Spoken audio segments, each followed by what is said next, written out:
having reached a majority decision of 3-2 with Justices Mensah Bonsu and NSK dissenting and refusing the application by Otafu MP Vincent Asifua, preventing further action being taken and an order halting the warrant suspending the Chief Justice. We're taking you to the Supreme Court right now and get details from my colleague Lord Eduasare and get exclusive reactions from lawyers of Vincent Asifua as well as the Attorney General, because that's a huge development over the last 24 hours in relation to what we've seen from the perspective of the minority on where they stand when it comes to matters of the suspension of the Chief Justice and the ongoing process in determining whether or not she returned to the position as Chief Justice pending a final determination of all of the matters brought against her in those 3 petitions, some of which found a basis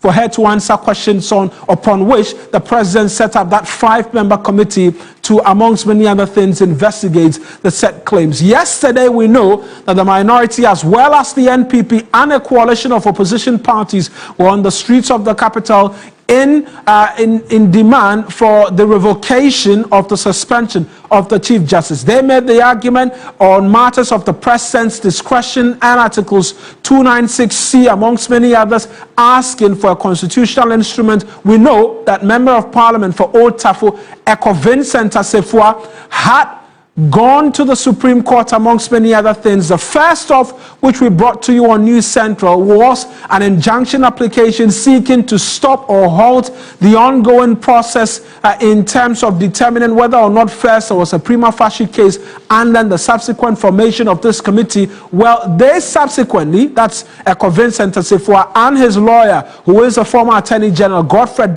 withdrew that application from the Supreme Court, and the court subsequently struck it out based on the argument that, well, what they were seeking to have the court do, it had happened already, progress had been made, a committee had been set up, hence there was no need for that injunction application. But there was a substantive matter that was seeking to have the court hear, and was seeking or praying the court to make certain declarations upon, one of which we're learning was, amongst many other things,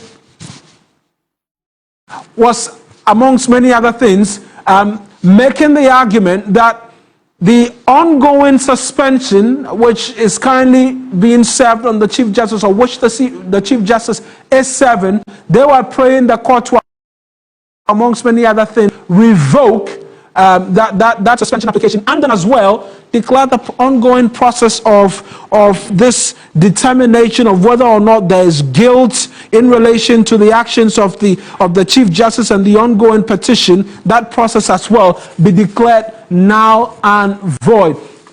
But amongst many other things, we know that upon a 3-2 majority decision with Justices Mensah Bonsu and NSK dissenting, that application has been disagreed upon by the Supreme Court. And I want to just as well provide you a bit more context on this respective matter and what it is that we're learning of on the latest from the Supreme Court, because we know that prior to today and the application being heard, the current panel was changed. There were a number of individuals on this 5-member panel who were changed, and we will seek to provide you details of that right now, because there was a new panel today which constituted the acting Chief Justice, Justice Paul Bafuboni, Justice Yoni Kolendi as well was introduced on the panel, and as well Justice Amadou Tanku was as well introduced on the panel.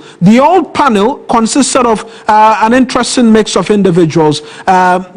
Justice Henrietta Mensah Bonsu was on the old panel, Justice N.S. Gewu was on the old panel, Justice Asiedua Dibu as well was on the old panel, and then one other justice as well on the old panel. But interestingly, Justice Adibu has been nominated as one of the individuals who is on this 5-member committee which is investigating the matters against the Chief Justice. And so let's take you to the courts right now. Lord Eduasare is stationed there right now. Will bring us details of everything that we're learning from this latest decision from the Supreme Court. Lord, help us understand the reasoning briefly as was provided by the justices of the Supreme Court in throwing out all of these applications by a Vincent Tasifwa.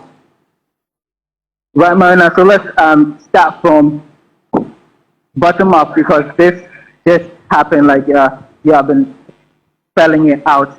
The Apex Court in a 3-2 majority decision, and notice there was dissenting by Justice Professor Henrietta Mensah-Bonsu and then Justice Jehu. The 3 others who were for the decision were the acting Chief Justice Bafo Boni, Justice Amadou Tanko, and then Justice Emmanuel Kolendi. Now, prior to this, 2 other key decisions had been made by the Supreme Court. When the case was called, we noticed that there was a reconstitution of the panel hearing the suit in the matter. 3 new cases, I should say, were seen today, and these new cases have to do with Justice Amadou Tanko, the acting Chief Justice Bafo Boni, and then Justice Emmanuel Kolendi. They replaced 3 other justices in the previous empaneled justices for this case, and that included Justice Samuel Sioku, whom you recall that at the last agenda, the court had to adjourn the hearing for unavoidable reason, which we later found out that Justice Sioku is a member of the committee. Now, the former Attorney General, Godfred, he was representing the Otafu Member of Parliament. He objected to this paneling by the court, in that he indicated that the acting Chief Justice, Bafo Boni, stands to gain from the removal of Gertrude Tokonu as Chief Justice in the event that it goes to the end of it and then she is removed. And so he was praying the court that Justice Bafo Boni recused himself from the panel. But the Deputy Attorney General, and this is Justice Semsai, argued that his argument, which is the former Attorney General, Godfred, was misconceived, because if you look at the natural order of things as far as the Constitution is concerned, whenever the Chief Justice is absent, per the constitutional provision, the immediate senior-most justice of the court is one who assumes the role of acting Chief Justice. And in this instance, it was Justice Bafo Boni, whom we need to indicate that he's been at the court for 17 years, highest among all the others. And so he's only assuming his role as Chief Justice because he's the senior most, and it's not because he stands to gain in the removal of Gertrude Tokonu as Chief Justice. Now, after deliberations, there was a brief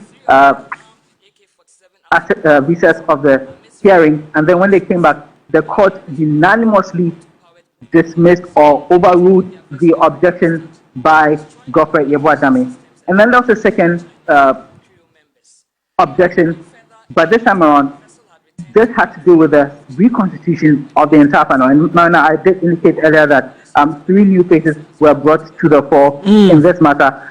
So, but this time, Godfred Yeboah-Dame's argument was that the panel that starts on the case from the onset, right, which was presided by Justice Professor Henrietta Mensah-Bonsu. Right, Lord, I'm just going to hold you briefly, because we want to get quick reactions from constitutional lawyer John Kwesi on what it is that we've heard from the Supreme Court. Counsel, I appreciate that you could speak to us. Quite a lot that's happened at the Supreme Court over the last 2+ hours. First off, we're hearing from my colleague on the appeals which were made by the former Attorney General, raising concerns about the acting Attorney General standing to benefit, amongst many other things, from the ongoing processes in relation to the Chief Justice. Where do you stand in that argument, just quickly, on that argument which was made and was subsequently overruled by the 5-member panel of the Supreme Court?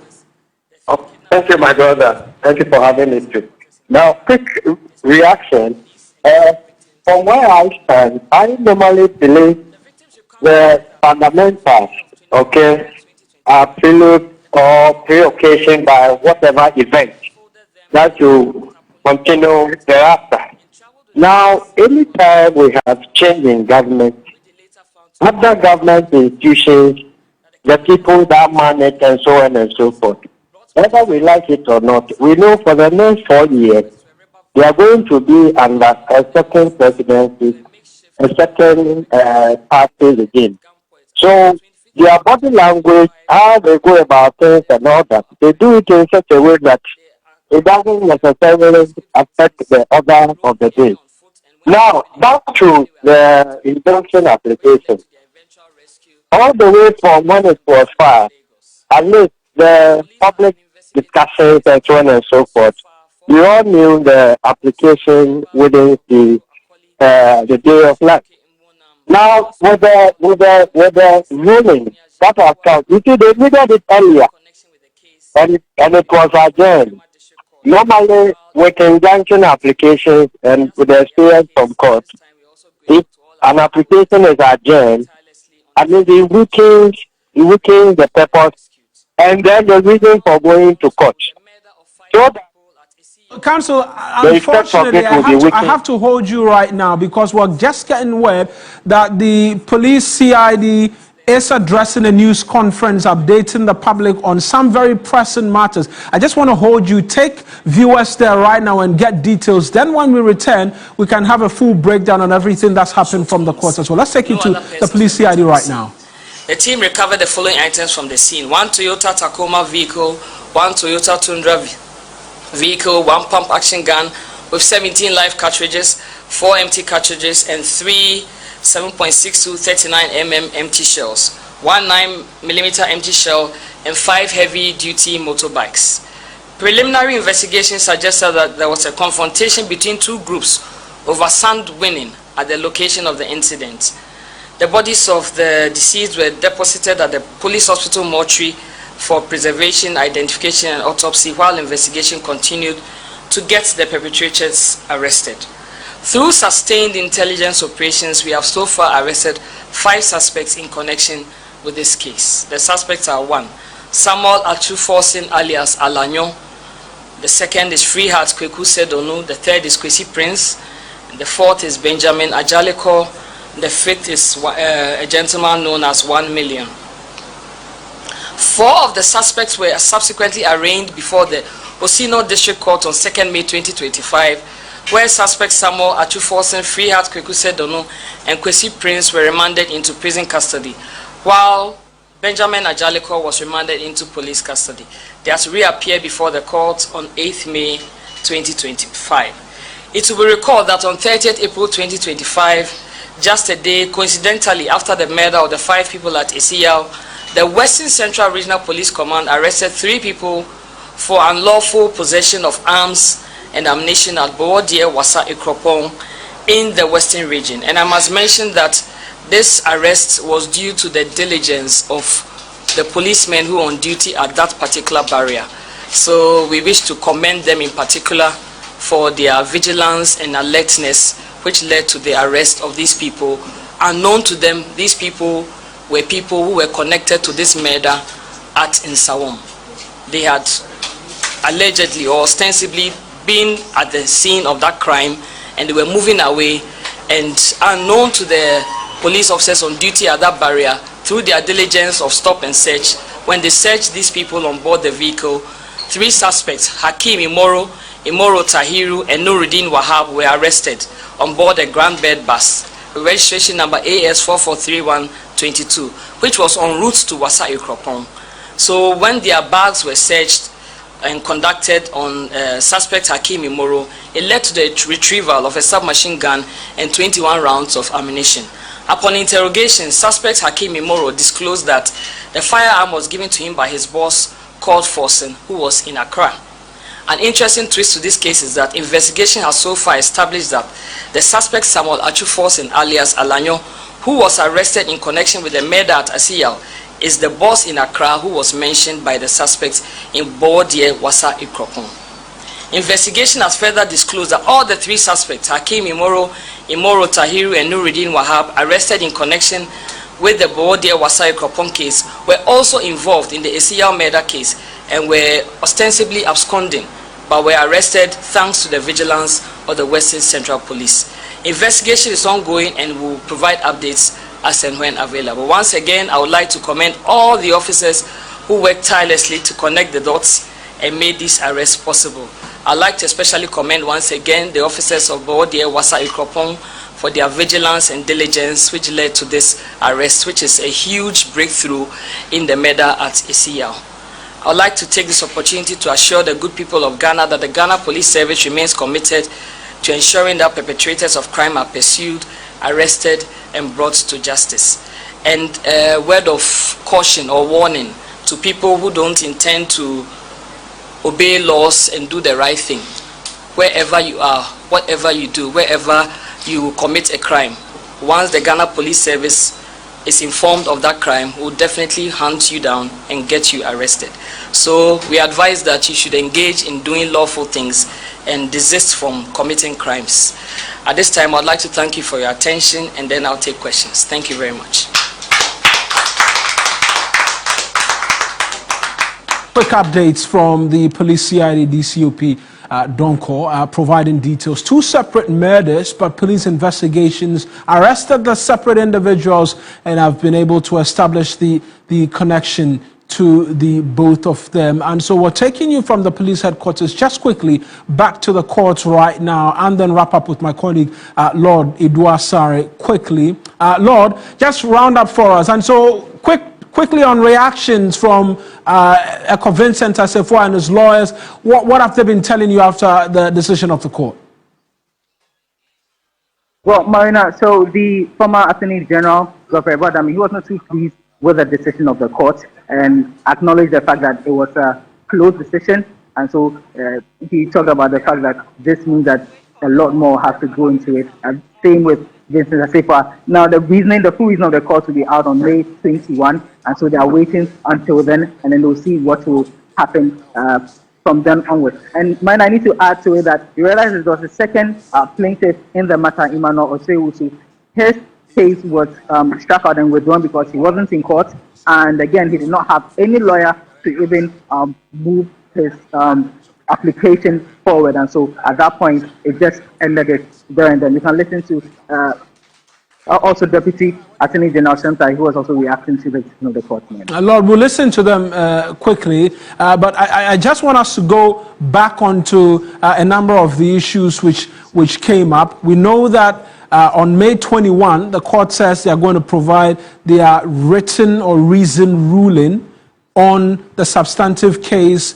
Is there any further pending cases, or this brings to an end all of the court processes seeking to challenge the ongoing process of Article 146 as we know it, and the constitutionally laid down processes to remove the Chief Justice?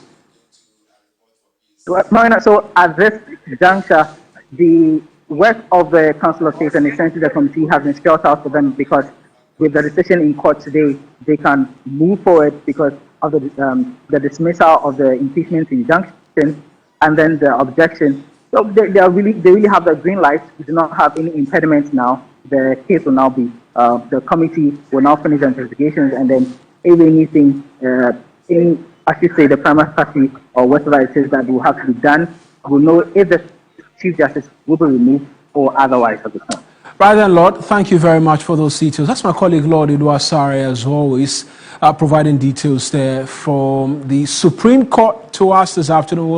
We've also made a quick detour to the police CID as well, where they've been providing updates of some murders in parts of the country and connections they've established